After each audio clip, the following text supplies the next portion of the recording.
कहानी का शीर्षक है लालची बूढ़ा सारस। एक बूढ़ा सारस नदी किनारे रहता था। वह सारस इतना वृद्ध हो चला था कि भरपेट भोजन जुटा पाना भी उसको मुहाल हो गया था। मछलियां उसके अगल बगल से तैर कर निकल जाती, लेकिन कमजोर होने के कारण वह उन्हें पकड़ ना पाता।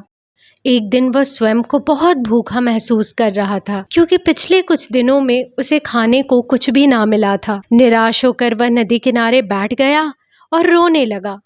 एक केकड़ा वहां से गुजर रहा था। उसने सारस को रोते देख कारण पूछा। तभी अचानक सारस के दिमाग में एक विचार कौंधा। उसने केकड़े को कुछ देर शांत रहने को कहा, ताकि वह अपनी भावनाओं पर काबू पा सके।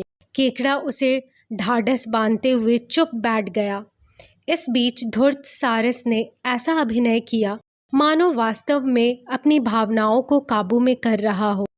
फिर बोला, शायद तुम नहीं जानते कि इस नदी के प्राणियों पर कैसी घोर आपदा आने वाली है।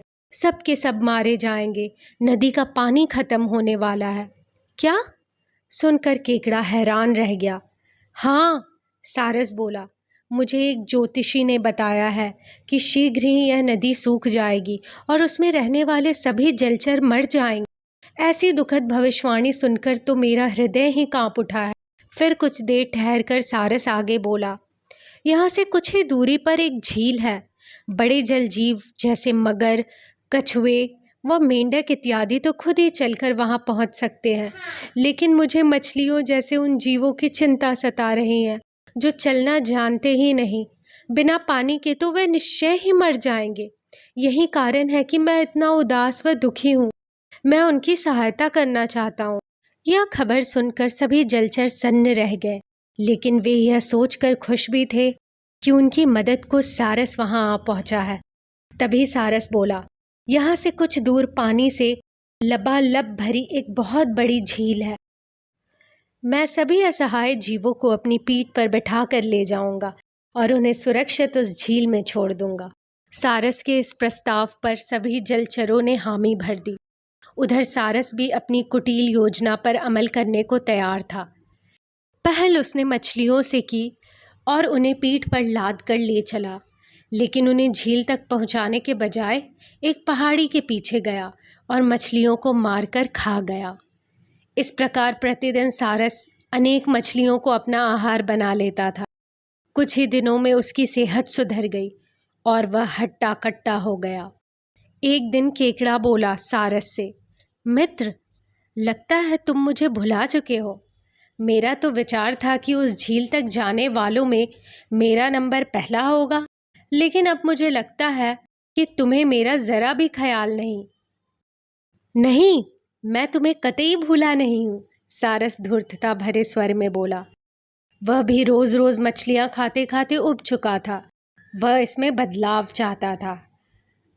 अंततः वह केकड़े से बोला, गुस्सा थूक दो मित्र, आओ मेरी पीठ पर बैठ जाओ।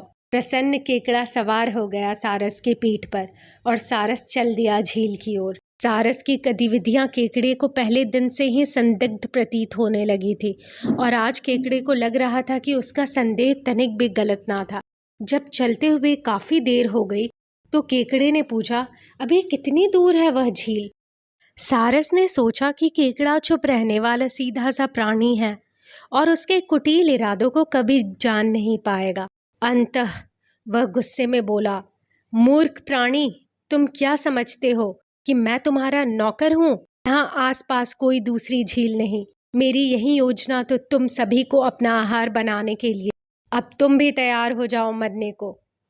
यह सुनकर भी केकड़े ने धैर्य नहीं गंवाया।